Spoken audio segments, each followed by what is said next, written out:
तो वो सब देखते हैं।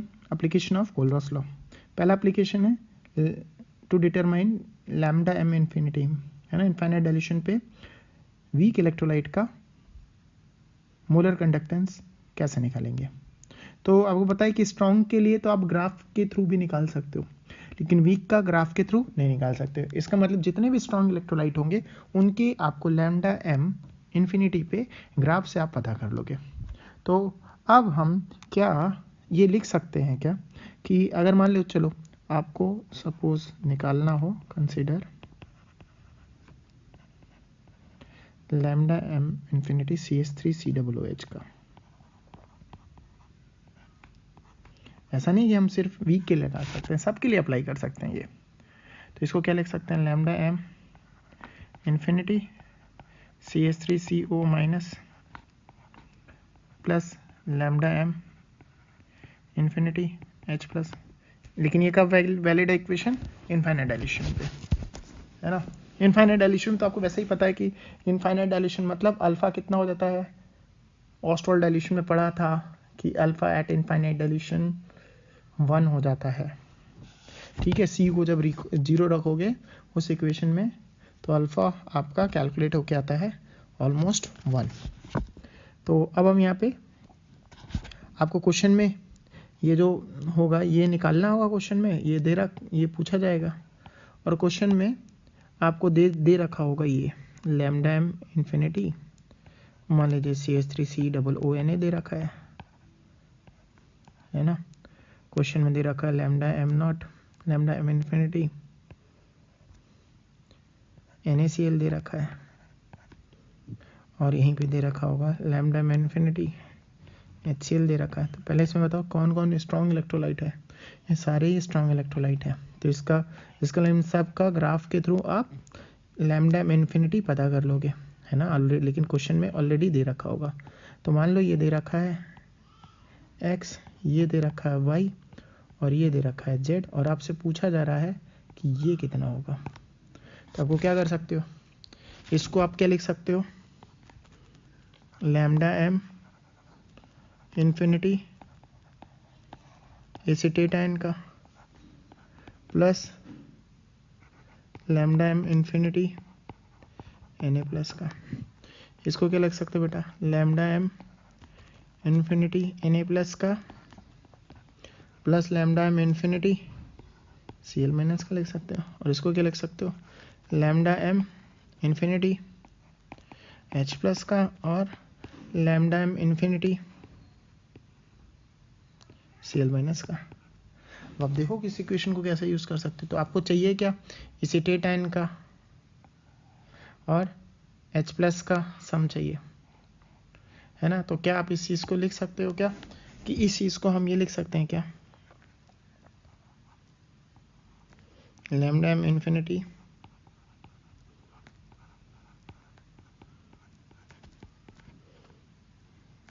क्या हम ये लिख सकते हैं क्या, एसिटेटाइन हमें किस में मिलेगा, डेफिनेटली सोडियम एसिटेट में,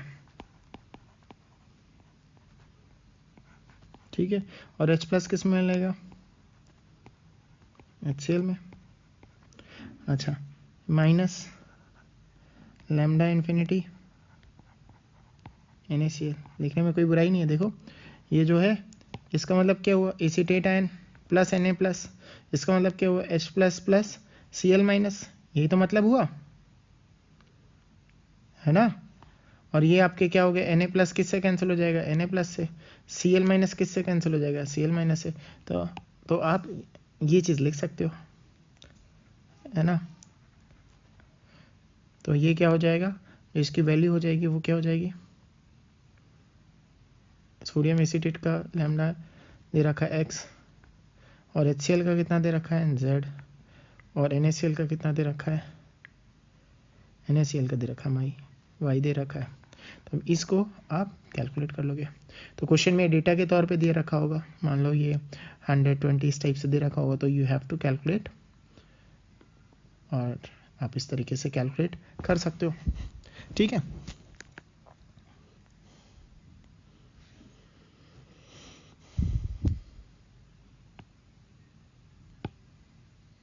अगला हम करते हैं इसका एप्लीकेशन। अगला एप्लीकेशन है टू डिटरमाइन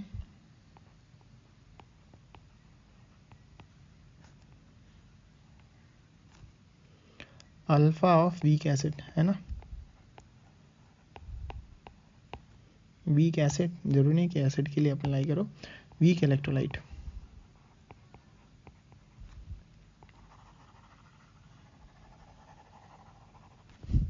वीक इलेक्ट्रोलाइट, तो आपको पता होगा कि इनफाइनाइट डाइल्यूशन मतलब उसका मैक्सिमम।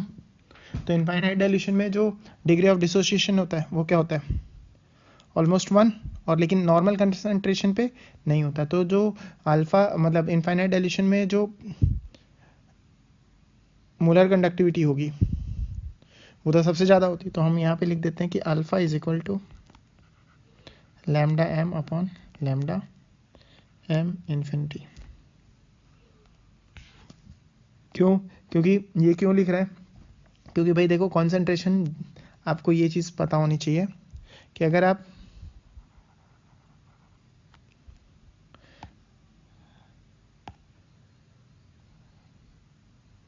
कॉन्सेंट्रेशन कम करते जा रहे हो ना, तो अल्फ़ा क्या हो जाएगा, बढ़ेगा, और लैम्डा भी क्या हो जाएगा, लैम्डा भी क्या होता है, बढ़ता है, लैम्डा एम बढ़ता है ना। तो आप बोल सकते हो कि alpha is directly proportional to lambda M.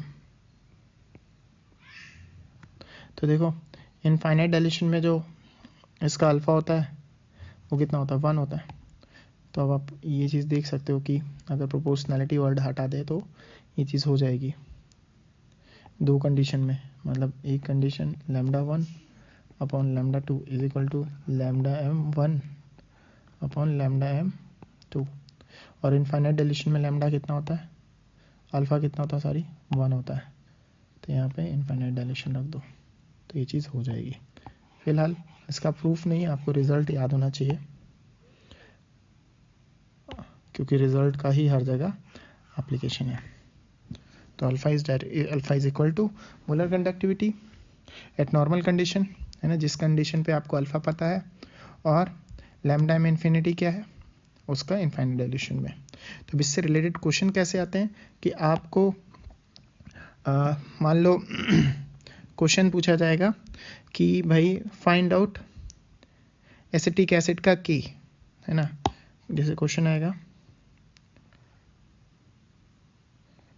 Find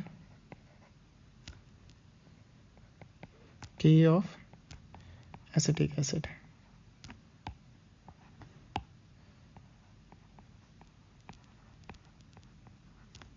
ठीक है, और आपको दिया जाएगा लैम्डा एम इन्फिनिटी दे दिया जाएगा सोडियम एसीटेट का, मान लो जी x दे दिया, लेकिन क्वेश्चन में आपको क्या दिया जाएगा, ये एग्जैक्ट वैल्यू के फॉर्म में दी जाएगी। NaCl दे दिया, ये y निकाल दे दिया, लैम्डा एम इन्फिनिटी दे रखा है, और ये दे रखा होगा HCl का दे रखा है, ये Z दे रखा है, और क्या दे रखा होगा, दे रखा होगा कि at given concentration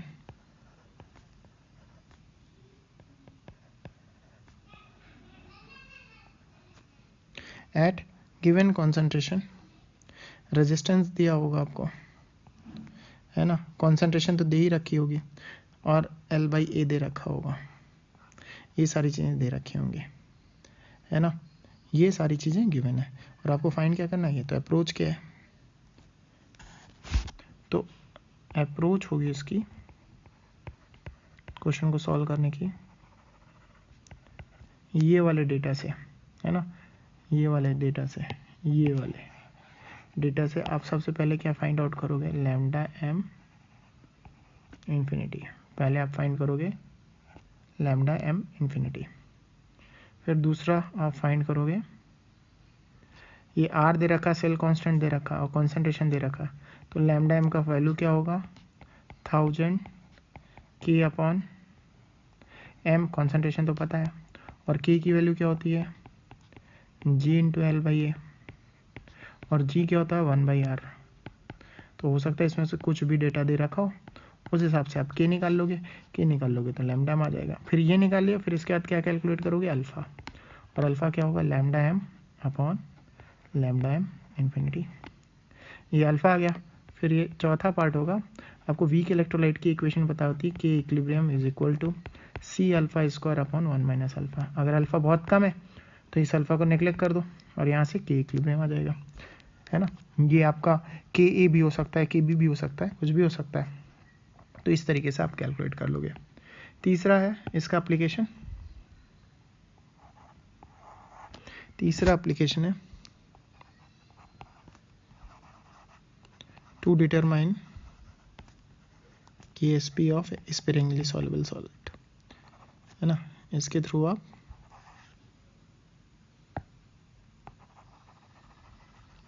KSP भी कैलकुलेट कर सकते हो। तो KSP कैसे कैलकुलेट करते हैं, इसके लिए ये होता है कि जितने भी स्पेरिंगली सॉल्युबल सॉल्ट हैं, पहली बात तो आपको पता नहीं होना चाहिए कि sparingly all sparingly soluble salt, all sparingly soluble salt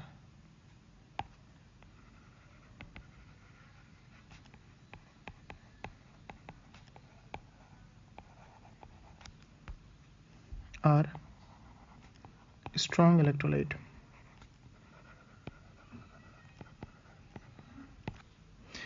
है ना। ये बात आपको पता होनी चाहिए कि जितने भी स्पेरिंगली सॉल्युबल सॉल्ट होते हैं सारे स्ट्रॉन्ग इलेक्ट्रोलाइट हैं, ठीक है। तो उनका अल्फ़ा क्या हो जाएगा, 1। तो आप क्या बोल सकते हो, इससे आप ये बोल सकते हो कि अगर अल्फ़ा 1 हो गया, इसका मतलब अल्फ़ा क्या हुआ था lambda M upon lambda M infinity.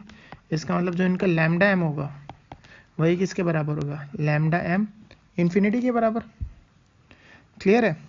तो हम लैम्डा एम का फॉर्मूला जानते हैं, लैम्डा एम इन्फिनिटी का कैसे फॉर्मूला लिखोगे, इसमें 1000/c को 0 तो नहीं रख सकते, तो यहाँ पे लैम्डा एम यूज़ कर लेंगे। लैम्डा एम तो हम बोल सकते हैं ना कि lambda M infinity is equal to 1000 by क्या होता था, कॉन्सेंट्रेशन होता था। और स्पेरिंगली सॉल्युबल सॉल्ट है तो concentration of sparingly soluble salt क्या होता है, concentration of sparingly soluble salt उसकी सॉल्युबिलिटी के बराबर होता है, क्योंकि जितना सॉल्युबल होगा वही तो उसका कॉन्सेंट्रेशन होगा। तो यहाँ पे हम S यूज़ करते हैं, यहाँ पे कॉन्सेंट्रेशन की जगह क्या यूज़ करते हैं, S। तो ये चीज़ आपके लिए ध्यान देने की चीज़ होगी। अब यहाँ से क्वेश्चन में आपको लैम्डा एम इन्फिनिटी किसी भी तरीके से दे रखा होगा और के वे की वैल्यू दे रखी होगी, तो क्वेश्चन में आप क्या इस फॉर्मूले की हेल्प से क्या निकाल लोगे, S निकाल लोगे, है ना। और अब मान लो KSP का तुम्हें फॉर्मूला पता, मान लो AgCl है, तो AgCl के लिए आपको पता है KSP क्या होता है, मान लो AgCl है तो AgCl के लिए क्या होगा, फॉर AgCl, है ना, KSP is equal to S square. तो यहाँ से आप क्या निकाल लोगे, KSP की वैल्यू निकाल लोगे।